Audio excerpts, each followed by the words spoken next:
Hold on, let's recap everything that Treyarch just put out here. Okay, let's recap everything Treyarch just put out. They just released a ton of information on their Twitter account, like a ton. We laid out the classic zombie elements and iconic ray. So this is all old stuff.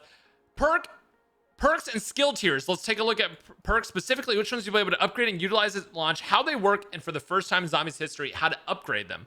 So we're looking, so this is what each base perk is going to do before you upgrade them at all. Jug, increase maximum health by 50, which means you only get one extra hit on Jug. Jug only gives you one extra hit at its base level. What in the world? Wait, Jug does not give you multiple hit. It gives you one extra hit. What? I mean, obviously it's going to be able to be upgraded, but that's it. Quick revive. Reduce the time it takes to regen to full health by 50%. Reduce the time it takes to revive an ally by 50%. So it's not only the BO4 system of regaining to full health, but you also revive faster. It says nothing about self-reviving in solo. It says nothing about that. Speed Cola increases reload speed by 50%. I don't think that 15% is... I think it's like 30% is the Speed Cola in other games. So maybe it's another thing where you have to upgrade Speed Cola. Stamina Up increases run speed and sprint speed. Deadshot Daiquiri, aiming down sights, move to enemies' critical locations, so you get auto aim. If you're playing on control, you get auto aim to the head, or I guess wherever you do extra damage. Remove scope sway, so you have no scope sway. Elemental Pop. Every bullet has a small chance to apply a random base ammo mod effect. While zombie veterans will be familiar with initial versions of most of our starting perks, Elemental Pop is something different. This perk is all about ammo mods. With every shot fired while Elemental Pop is active, you'll have a slight chance for a random base ammo mod to take effect against your target, an incredibly useful tool when your back's up against the wall. But what happens when you want to take your perks to the next level? That's where our all new skill tiers comes in. In Black Ops Cold War, every perk can be permanently upgraded up to 3 levels. Yes, you heard that right, permanently. To upgrade your perks, you'll need to earn raw Ethereum crystals by reaching the milestone rounds within the game, or through successful exfiltration. So you earn this currency by reaching milestone rounds within the game through successful exfiltration. You'll be able to upgrade skills related to field upgrades, ammo mods, weapon classes to help you stay alive even longer as you collect and invest more Ethereum crystals. So it's like an RPG. Your character, you're going to be building up, you're going to start really, really bad, and you're going to be building up over the course of your time playing zombies. Over time, you'll use these crystals to improve the tools in your arsenal, improving their damage utility to help you reach higher rounds. As an example, upgrading the Elemental Pop perk to tier 3 will grant the following effects. Tier 1, so this is the base one. Equipment damage also has the small chance to apply a random base ammo mod effect. So there's the base version, which is what they talked about up here. This is just the base version. If you upgrade it to tier 1, your equipment damage also can do the ammo mod effects. Tier 2, reduce ammo mod cooldowns by 20%. So that's alternate ammo types get buffed by 20% on their speed. Tier 3, when a random ammo mod is applied, it uses your current skill tier instead of the base. Skill tier, when an ammo mod is applied, it uses your current skill tier instead of the base. What in the world? Oh, and don't worry, we'll be introducing more perks through... Yes, new perks! No guesses. Bro, they're going to be introducing new perks throughout post-launch. Oh my gosh, Treyarch, thank you. One of Black Ops 3's greatest blunders was not adding more perks. At least BO4 got that right, where they added new perks throughout the season. It was kind of a meh system of perks, but they're going to be adding new perks. That is huge. Weapon rarities. Perks are essential, but let's be honest, survival in zombies is all about the weapons. In the previous iterations, too many zombie players were left trying to figure out which weapons were the top tier for any given situation based on their wall buy prices, by rolling them from the mystery box and hoping for the best. This time around, there's a new weapon rarity system, gives each weapon a path to greatness. Here's how. Weapon comes in 5 tiers of rarity. Common / loadout. So we were right! My guess that the common, your loadout, whenever you spawn in, you get the lowest tier weapon. You get the gray tier weapon. Uncommon, which is going to be like green. Rare, which is going to be like blue. Epic is going to be like purple. And then legendary. So it's basically the same number of tiers of Fortnite, if you think about it that way. Each tier increases damage done by those weapons and will also determine how many randomized attachments come along with it for the fight. For example, an uncommon weapon will feature a 50% damage boost over its loadout version and comes with just 2 attachments, while the legendary version kicks it up to 300% damage and comes stacked with 8 attachments. So weapon kits are no longer a thing. 8 attachments are going to come through whenever you get a legendary version in 3. So you get not only more damage, but more attachments. So the common weapons are going to be trash because you get 50% more damage by just getting an uncommon.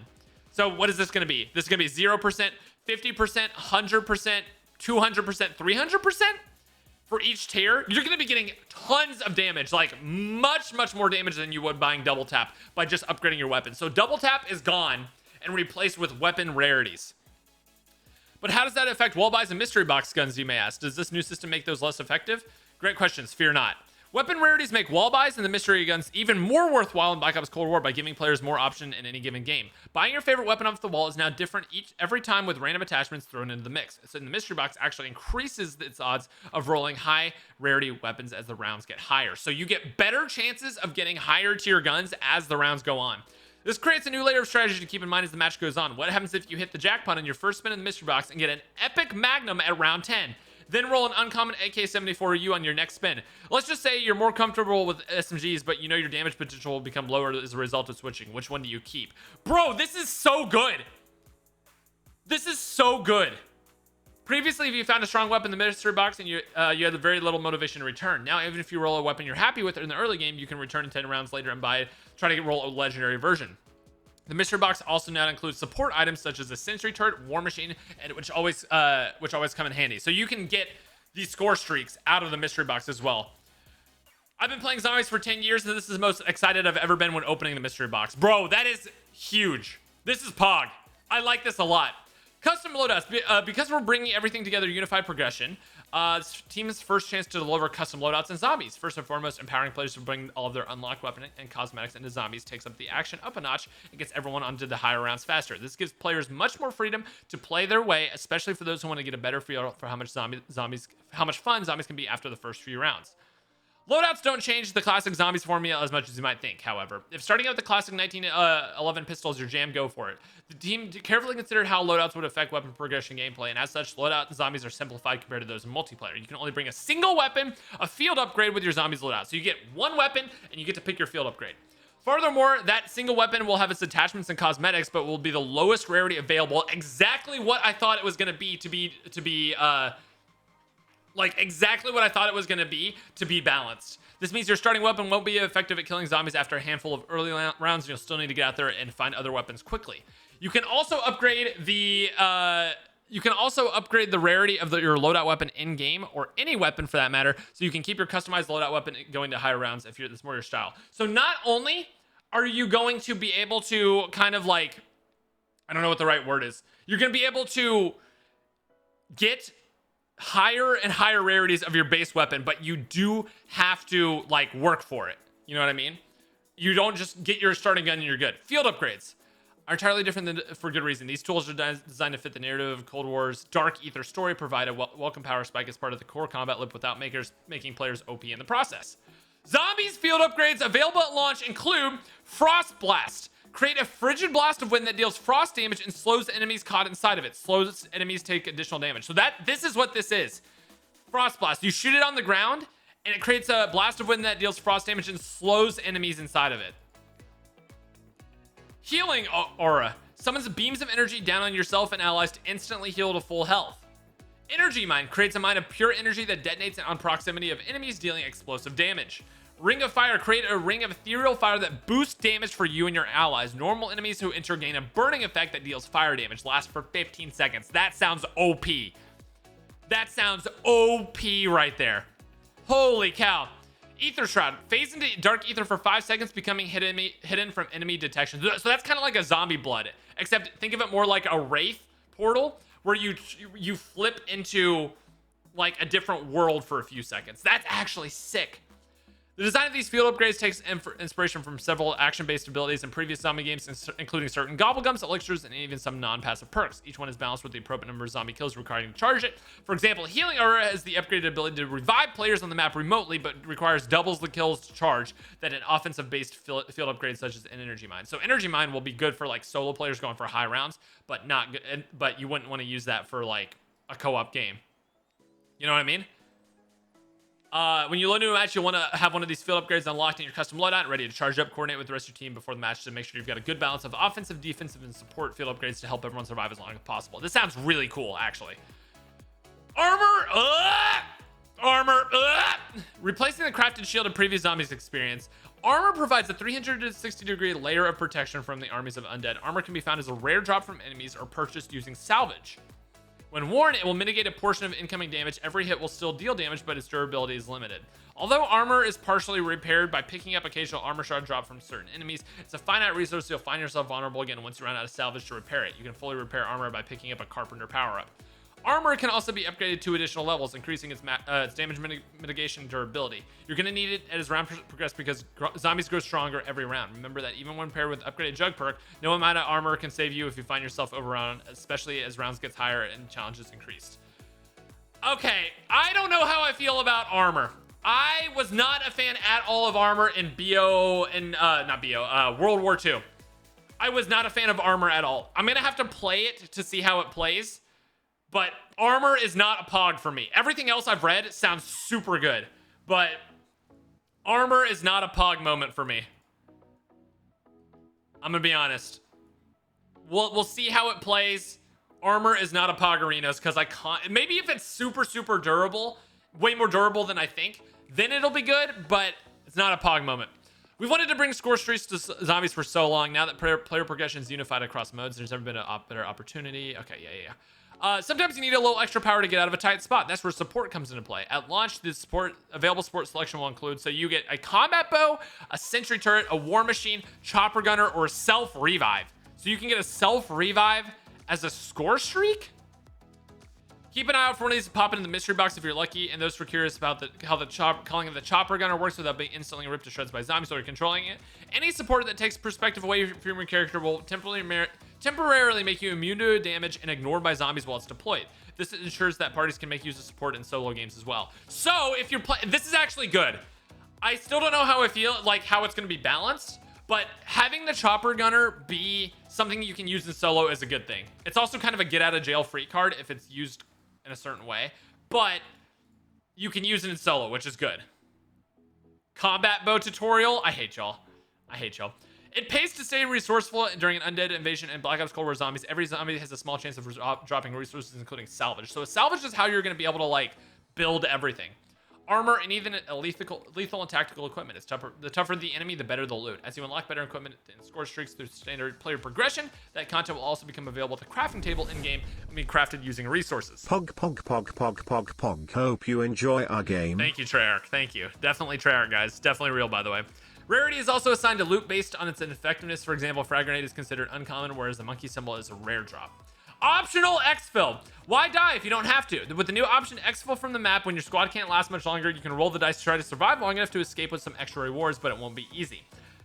Starting at the end of round 10 and every 5 rounds after, you'll have an option to use a radio in the starting area of the map to call in an exfil. In a co-op game, a majority of players must vote to initiate. So you basically have to get 3 out of 4 people to vote for an exfil in order to do it.